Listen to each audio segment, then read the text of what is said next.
Hello friends, मैं पूजा स्वागत करती हूं आपका आपके अपने YouTube channel the exam tutor में। दोस्तों, एसएससी सीजीएल की प्रीवियस ईयर क्वेश्चन की इस सीरीज़ में ये हमारी 13th वीडियो है। इससे पहले 12 क्वेश्चन पेपर्स की वीडियोस मैं अपलोड कर चुकी हूं। उनका लिंक आपको डिस्क्रिप्शन में मिल जाएगा। अगर आपने वो वीडियोज़ नहीं देखी है तो प्लेलिस्ट में जाकर देख सकते हैं। फ्रेंड्स, इन वीडियोज़ में वही क्वेश्चन होते हैं जो प्रीवियस ईयर में पूछे जा चुके हैं या फिर जिनके एग्जाम में पूछे जाने की संभावना बहुत ज़्यादा होती है।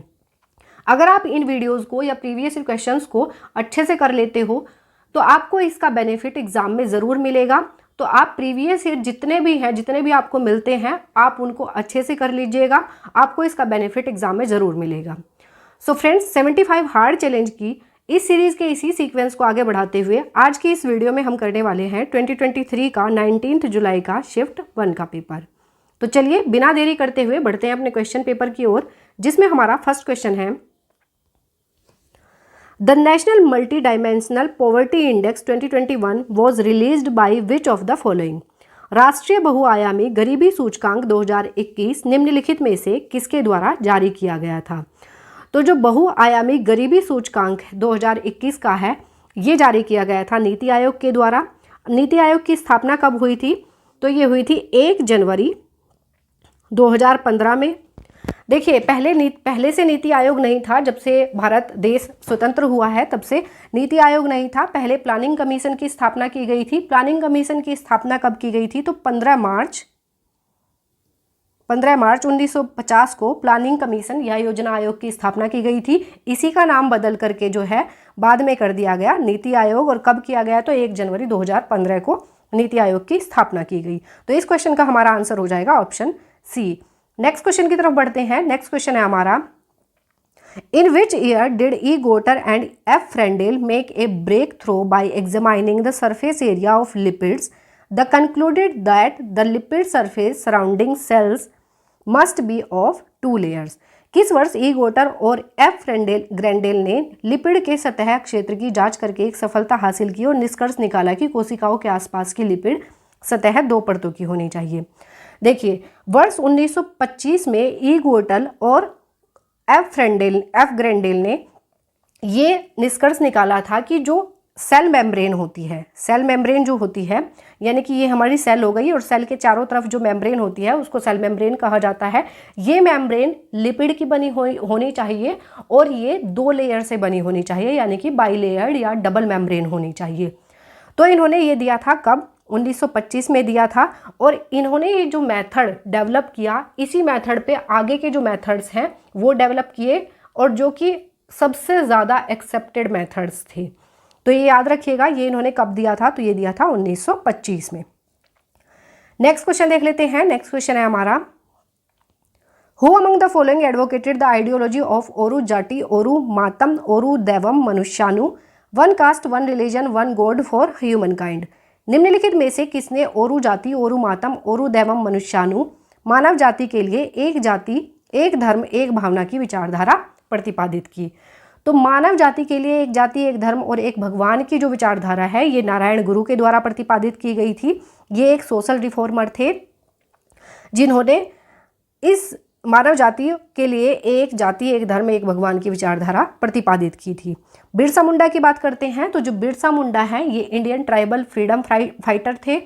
इंडियन ट्राइबल फ्रीडम फाइटर हम सभी जानते हैं। बात करते हैं स्वामी श्रद्धानंद की। तो स्वामी श्रद्धानंद जो हैं ये आर्य समाज के सन्यासी थे। और चंद्र सेन जो हैं ये हिंदू फिलोसोफर और रिफॉर्मर थे।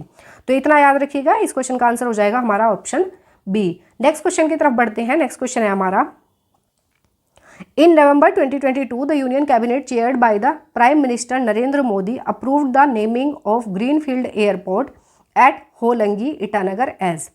नवंबर 2022 में प्रधानमंत्री नरेंद्र मोदी की अध्यक्षता में केंद्रीय मंत्रिमंडल ने होलोंगी ईटानगर में ग्रीनफील्ड हवाई अड्डे के नामकरण को मंजूरी दी। तो किस हवाई अड्डे के नामकरण को मंजूरी दी है? तो ये दी है डोनी पोलो हवाई अड्डे। और कहाँ पर है ये? तो यह है अरुणाचल प्रदेश में। तो इस क्वेश्चन का आंसर हो जाएगा हमारा ऑप्शन डी। नेक्स्ट क्वेश्चन की तरफ बढ़ते हैं। नेक्स्ट क्वेश्चन है हमारा, according to 2011 census of India which state has the highest population in India? 2011 की जनगणना के अनुसार भारत में किस राज्य की जनसंख्या सबसे अधिक है? तो देखिए एग्जाम के पॉइंट ऑफ व्यू से जो 2011 की जनगणना है ये काफ़ी इंपॉर्टेंट है, क्योंकि इससे काफ़ी क्वेश्चंस एसएससी पूछ रहा है। कभी जनसंख्या घनत्व पूछ लेगा, कभी ज़्यादा जनसंख्या वाला शहर पूछ लेगा, या फिर स्टेट पूछ लेगा, या फिर लिंग अनुपात पूछ लेगा। तो आपको 2011 की जनगणना जो है ये बहुत अच्छे से करके जानी है। तो इसका आंसर हो जाएगा इस क्वेश्चन का हमारा, किस राज्य की जनसंख्या सबसे अधिक है? तो उत्तर प्रदेश की सबसे अधिक है। तो कितनी है? 19.98 अप्रोक्स है ये, अप्रोक्स 19.98 करोड़ जो है उत्तर प्रदेश की जनसंख्या है। शहर पूछ लिया जाता है कभी कि सबसे ज़्यादा जनसंख्या वाला शहर कौन सा है, तो सबसे ज़्यादा जनसंख्या वाला शहर है मुंबई, उसके बाद आती है दिल्ली की बारी, और उसके बाद आती है कोलकाता। राइट, तो याद रखिएगा 3 आपको पता होने चाहिए, क्योंकि दूसरे नंबर का भी पूछ लिया जाता है कभी कभी, कभी तीसरे नंबर का भी पूछ लिया जाता है। सबसे ज़्यादा साक्षरता वाला जो राज्य है वो है केरल, और अगर यूटीज पूछ ले तो यूटी हो जाएगा, यानी कि यूनियन टेरिटरी लक्षद्वीप। लक्षद्वीप जो है सबसे ज़्यादा साक्षरता वाला केंद्र शासित प्रदेश है। राज्य पूछा जाए तो केरल हो जाएगा। सबसे ज़्यादा लिंगानुपात वाला राज्य भी केरल ही है, ये भी याद रखिएगा। अब बात करते हैं सबसे अधिक जो जनसंख्या घनत्व है, घनत्व के आधार पे भी पूछ लिया जाता है क्वेश्चंस। तो सबसे ज़्यादा जनसंख्या घनत्व वाला है बिहार राज्य, उसके बाद आता है वेस्ट बंगाल, और उसके बाद आता है केरल। तो इतनी चीज़ें आपको पता होनी चाहिए, और इतनी ही नहीं 2011 की जनगणना के बारे में आपको सब कुछ पता होना चाहिए, क्योंकि एग्जाम में क्वेश्चन कहीं से भी बन सकता है। मोस्ट इंपॉर्टेंट टॉपिक है, तो ये आपको पता होना चाहिए। नेक्स्ट क्वेश्चन की तरफ बढ़ते हैं। नेक्स्ट क्वेश्चन है हमारा, according to a written reply to the Lok Sabha by government of India as on 20 July 2022 approximately unorganised sector workers are registered on e Shram portal. Bharat सरकार द्वारा लोकसभा को दिए गए एक लिखित उत्तर के अनुसार 20 जुलाई 2022 तक लगभग कितने असंगठित क्षेत्र के श्रमिक ई श्रम पोर्टल पर पंजीकृत हैं? तो ई श्रम पोर्टल पर पंजीकृत हैं 28 करोड़। 28 करोड़ जो असंगठित क्षेत्र हैं ये ई श्रम पोर्टल पर पंजीकृत हैं। तो इसका आंसर हो जाएगा ऑप्शन सी। नेक्स्ट क्वेश्चन देख लेते हैं। नेक्स्ट क्वेश्चन है हमारा, मोपलाज और Muslim peasants created a powerful anti zamindar movement in. Moplah या मुस्लिम किसानों ने 1957 में जमींदार विरोधी एक शक्तिशाली आंदोलन कहां पर खड़ा किया?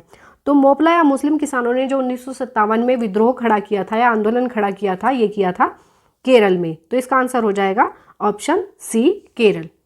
नेक्स्ट क्वेश्चन की तरफ बढ़ते हैं। नेक्स्ट क्वेश्चन है हमारा, match the animals in column A with phylum they belongs to in column B. Column A के जो एनिमल्स हैं उनको उनके फाइलम के साथ मैच करना है जो कि कॉलम बी में दिए हुए हैं। अब देख लेते हैं कॉलम ए को।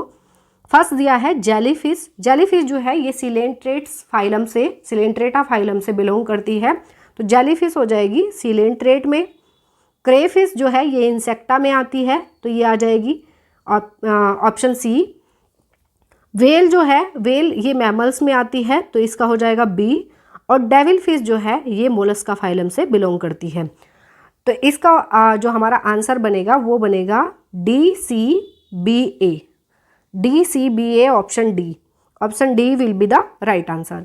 नेक्स्ट क्वेश्चन की तरफ बढ़ते हैं। नेक्स्ट क्वेश्चन है हमारा, which part of the constitution of India incorporates the directive principles of state policy. Bharat के संविधान के किस भाग में राज्य के नीति निर्देशक तत्व शामिल हैं? तो राज्य के नीति निर्देशक तत्व शामिल हैं हमारे भाग 4 में, तो इसका आंसर बनेगा हमारा ऑप्शन ए। भाग 5 में दिया गया है संघ की जो कार्यपालिका है, संघ की कार्यपालिका से संबंधित प्रावधान दिए गए हैं भाग 5 में। भाग 6 में दिए गए हैं राज्य की कार्यपालिका से संबंधित प्रावधान, और भाग 3 में हमारे क्या दिए गए हैं, तो मूल जो अधिकार हैं हमारे, मूल अधिकार दिए गए हैं भाग 3 में। तो इतना याद रखिएगा। नेक्स्ट क्वेश्चन देख लेते हैं। नेक्स्ट क्वेश्चन है हमारा, Imad Shahi family was known for the foundation of which state. Imad Shahi परिवार किस राज्य की नींव के लिए जाना जाता था? तो इमाद शाही परिवार जो है बरार राज्य की नींव के लिए जाना जाता था। ये स्थित था दक्कन में और इस पर इमाद शाही वंश का शासन था। इसकी स्थापना कब हुई थी? तो इसकी स्थापना हुई थी 1490 में। और कब की गई थी? तो बहमनी सल्तनत के विघटन के बाद इस राज्य की स्थापना की गई थी। तो इस क्वेश्चन का हमारा आंसर बनेगा ऑप्शन ए। नेक्स्ट क्वेश्चन की तरफ बढ़ते हैं। नेक्स्ट क्वेश्चन है हमारा, the activity of making a human pyramid and putting efforts to break an earthen pot filled with buttermilk is associated with which festival? मानव पिरामिड बनाने और छाछ से भरे मिट्टी के बर्तन को तोड़ने का प्रयास करने की गतिविधि किस त्योहार से जुड़ी है? तो ये हम सभी जानते हैं कि जो मिट्टी के बर्तन में छाछ भरकर ऊपर लटका दिया जाता है और उसको कुछ लोग मानव पिरामिड बनाते हैं और उस मटकी को फोड़ा जाता है, तो इसको दही हांडी फेस्टिवल भी बोला जाता है। और ये कब किया जाता है? तो ये जन्माष्टमी के उत्सव पर किया जाता है। और ये किस स्टेट में ज़्यादा फेमस है? तो ये महाराष्ट्र में बहुत ज़्यादा फेमस है, वहाँ पर ये बहुत बड़े रूप में किया जाता है। तो इसका आंसर हो जाएगा हमारा ऑप्शन बी। नेक्स्ट क्वेश्चन की तरफ बढ़ते हैं। नेक्स्ट क्वेश्चन है हमारा, who among the following was the author of Indica an account of India under the reign of Mauryan dynasty? निम्नलिखित में से कौन मौर्य वंश के शासनकाल के तहत भारत का लेखा जोखा इंडिका का लेखक था? तो इंडिका जो है ये लिखी गई थी मेगस्थनीज की। मेगस्थनीज एक यूनानी ट्रैवलर था और इसको किसने भेजा था भारत में? तो इसको सेल्यूकस निकेटर ने भेजा था। और ये किसके शासनकाल में भारत आया था? तो ये आया था चंद्रगुप्त मौर्य में के शासनकाल में, और चंद्रगुप्त मौर्य के ही दरबार में ये इसने अपना समय बिताया था। जो इंडिका पुस्तक है ये किस भाषा में लिखी गई है? कई बार एग्जाम में पूछा जाता है। तो ये यूनानी भाषा में लिखी गई है। किस भाषा में लिखी गई है? यूनानी भाषा में लिखी गई है, तो याद रखिएगा। नेक्स्ट क्वेश्चन देख लेते हैं। नेक्स्ट क्वेश्चन है हमारा, which is the first integrated steel plant in the public sector in India? Bharat में सार्वजनिक क्षेत्र का पहला एकीकृत इस्पात संयंत्र कौन सा है? तो राउरकेला स्टील प्लांट जो है ये भारत का सार्वजनिक क्षेत्र का पहला एकीकृत इस्पात संयंत्र है। तो इसका आंसर बनेगा हमारा ऑप्शन बी। नेक्स्ट क्वेश्चन की तरफ बढ़ते हैं। नेक्स्ट क्वेश्चन है हमारा, Kamalini and Nalini Asthana were conferred the Padma Shri in 2022 for which of the following? Kamalini और नलिनी अस्थाना को निम्नलिखित में से किसके लिए 2022 में पद्मश्री से सम्मानित किया गया था? तो कमलिनी और नलिनी जो हैं ये किस नृत्य से संबंधित हैं? तो ये हैं कथक से संबंधित, और विश्व स्तर पर कथक सिखाने और प्रचार प्रसार करने के लिए इनको 2022 में पद्मश्री से सम्मानित किया गया था। तो इसका आंसर हो जाएगा हमारा option A, for teaching and propagating Kathak globally. तो इसका आंसर बनेगा हमारा ऑप्शन ए। नेक्स्ट क्वेश्चन की तरफ बढ़ते हैं। नेक्स्ट क्वेश्चन है हमारा, net investment plus depreciation gives an estimate of which of the following?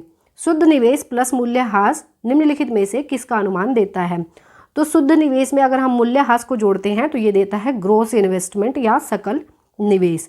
इसका आंसर हो जाएगा हमारा ऑप्शन सी। नेक्स्ट क्वेश्चन की तरफ बढ़ते हैं। नेक्स्ट क्वेश्चन है हमारा, who among the following Indian classical tabla players was called Abbaji? He collaborated with American jazz drummer Buddy Rich to create a music album in 1968। निम्नलिखित भारतीय शास्त्रीय तबला वादकों में से किसे अब्बाजी कहा जाता था? उन्होंने 1968 में एक संगीत एल्बम बनाने के लिए अमेरिकी जैज ड्रमर बडी रिच के साथ सहयोग किया। तो इनका नाम था अल्लाह रखा। इनको अब्बाजी के नाम से भी जाना जाता था। तो इसका आंसर बनेगा हमारा ऑप्शन डी, अल्लाह रखा। तो नेक्स्ट क्वेश्चन की तरफ बढ़ते हैं। नेक्स्ट क्वेश्चन है हमारा, the first phase of the action plan for introduction of the cheetah in India witnessed being release in the Kuno national park of Madhya Pradesh in September 2022। Bharat में चीता की शुरुआत करने के लिए कार्य योजना के पहले चरण में सितंबर 2022 में मध्य प्रदेश के कुनो राष्ट्रीय उद्यान में कितने चीतों को जारी किया गया था? तो इसका आंसर बनेगा हमारा 8 चीते। इसका आंसर हो जाएगा ऑप्शन सी। नेक्स्ट क्वेश्चन की तरफ बढ़ते हैं। नेक्स्ट क्वेश्चन है हमारा, the famous physicist Victor Franz Hess is known for the discovery of? प्रसिद्ध भौतिक विज्ञानी विक्टर फ्रांज हेस को किसकी खोज के लिए जाना जाता है? तो इनको जाना जाता है कॉस्मिक रेडिएशन या ब्रह्मांडीय विकिरण की खोज के लिए। इसका आंसर बनेगा हमारा ऑप्शन ए। नेक्स्ट क्वेश्चन की तरफ बढ़ते हैं। नेक्स्ट क्वेश्चन है हमारा, identify the water harvesting system in western Himalayas. पश्चिमी हिमालय में जल संचयन प्रणाली की पहचान करें। तो पश्चिमी हिमालय में जो जल संचयन का कॉमन मेथड है उसको कहा जाता है गुल। गुल या कुल भी इन्हें कहा जाता है। और ये किससे बने होते हैं? तो मिट्टी या पत्थर के ये बने होते हैं और पानी को रिसने से बचाने के लिए इनको मिट्टी या जो प्लास्टिक होती है उससे इनको ढक दिया जाता है। और अलग अलग एरिया में पानी के डिस्ट्रीब्यूशन के लिए इनकी अलग अलग ब्रांचेस भी होती हैं। तो याद रखिएगा, पश्चिमी हिमालय में जो जल संचयन की प्रणाली है उसे कहा जाता है गुल। नेक्स्ट क्वेश्चन देख लेते हैं। नेक्स्ट क्वेश्चन है हमारा, which of the following states has won the 2022 Santosh trophy? निम्नलिखित में से किस राज्य ने 2022 संतोष ट्रॉफी जीती है? तो 2022 में संतोष ट्रॉफी अपने नाम की है केरल राज्य ने। तो इसका आंसर हो जाएगा हमारा ऑप्शन डी। नेक्स्ट क्वेश्चन की तरफ बढ़ते हैं। नेक्स्ट क्वेश्चन है हमारा, राज्य विधान परिषद की संरचना के बारे में निम्नलिखित में से कौन सा कथन सही है? राज्य विधान परिषद की संरचना के बारे में हमें सही कथन बताना है। इसमें ABCD करके 4 ऑप्शन दिए हैं। अब देखिए मैं इसका आंसर बता देती हूँ आपको। इसका आंसर बनेगा हमारा ऑप्शन बी, A, B और C। अब इनको पढ़ लेते हैं एक बार। परिषद की अधिकतम संख्या विधानसभा की कुल संख्या का 1/3 तय की गई है। तो ये बिल्कुल सही है। परिषद की जो अधिकतम संख्या होती है वो विधानसभा की कुल संख्या का 1/3 होती है। और परिषद की न्यूनतम संख्या 40 निर्धारित की गई है। जो विधान परिषद होगी उसकी न्यूनतम संख्या 40 होनी चाहिए, इससे कम नहीं होगी। तो ये भी सही है। विधान परिषद के सदस्यों की कुल संख्या का कुल 5/6 सदस्य अप्रत्यक्ष रूप से निर्वाचित होते हैं और 1/6 सदस्य मनोनीत होते हैं। तो ये भी सही है। तो इसका आंसर बनेगा हमारा A, B और C, option B। Next question की तरफ बढ़ते हैं। नेक्स्ट क्वेश्चन है हमारा, अब देखिए इसी क्वेश्चन का मैंने यहाँ पे ये इंग्लिश वर्जन लगाया है, आप चाहें तो इसको देख सकते हैं। नेक्स्ट क्वेश्चन देख लेते हैं हम लोग। नेक्स्ट क्वेश्चन है हमारा, in which of the following sessions of the IOC executive board meeting was Brisbane voted to host the 2032 Olympics and Paralympics? IOC कार्यकारी बोर्ड की बैठक के निम्नलिखित में से किस सत्र में ब्रिस्बेन को 2032 ओलंपिक और पैरालंपिक की मेजबानी के लिए वोट दिया गया था? तो टोक्यो में जो आयोजित हुआ था 138वां सत्र, उसमें जो है ओलंपिक और पैरालंपिक की मेजबानी के लिए ब्रिस्बेन को वोट दिया गया था। तो इसका आंसर बनेगा हमारा ऑप्शन बी। नेक्स्ट क्वेश्चन देख लेते हैं। नेक्स्ट क्वेश्चन है हमारा, when did Henry Cavendish report the measurement of the gravitational constant with the mass and density of the earth? Henry Cavendish ने पृथ्वी के द्रव्यमान और घनत्व के साथ गुरुत्वाकर्षण स्थिरांक की माप की रिपोर्ट कब दी थी? तो ये दी थी जून 1798 में। इसका आंसर बनेगा हमारा ऑप्शन बी, जून 1798।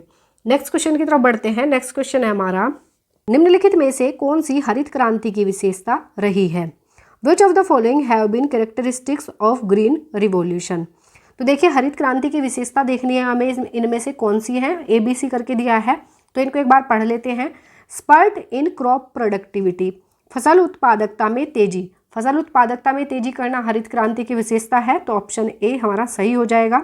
दूसरा देख लेते हैं, shift away from commercial farming to subsistence farming, व्यावसायिक खेती से हटकर निर्वाह खेती की ओर बढ़ना जो है ये हरित क्रांति की विशेषता नहीं था। तो ये हो जाएगा हमारा गलत ऑप्शन। नेक्स्ट देख लेते हैं, राइज इन एक्रेज यानी कि रकबे में वृद्धि करना, ये भी हरित क्रांति की विशेषता रही। तो ये भी हमारा सही हो जाएगा। तो A और C हमारे सही होंगे। अब देख लेते हैं ऑप्शन में A और C दिया है, ऑप्शन C में option C will be the right answer. Next question की तरफ बढ़ते हैं। नेक्स्ट क्वेश्चन है हमारा, which of the following awards was received by Pandit Birju Maharaj in 1986? निम्नलिखित में से कौन सा पुरस्कार 1986 में पंडित बिरजू महाराज द्वारा प्राप्त किया गया था? तो पंडित बिरजू महाराज को 1986 में पद्म विभूषण से सम्मानित किया गया था। तो इसका आंसर हो जाएगा हमारा ऑप्शन C। सो फ्रेंड्स, ये हमारे 25 क्वेश्चंस यहीं कंप्लीट होते हैं। आई होप ये वीडियो आपको पसंद आई होगी, और ये वीडियो आपको अच्छी लगती है, हेल्पफुल लगती है तो वीडियो को लाइक और चैनल को सब्सक्राइब जरूर कर दीजिएगा। मिलेंगे नेक्स्ट वीडियो में नए टॉपिक के साथ, तब तक के लिए थैंक यू।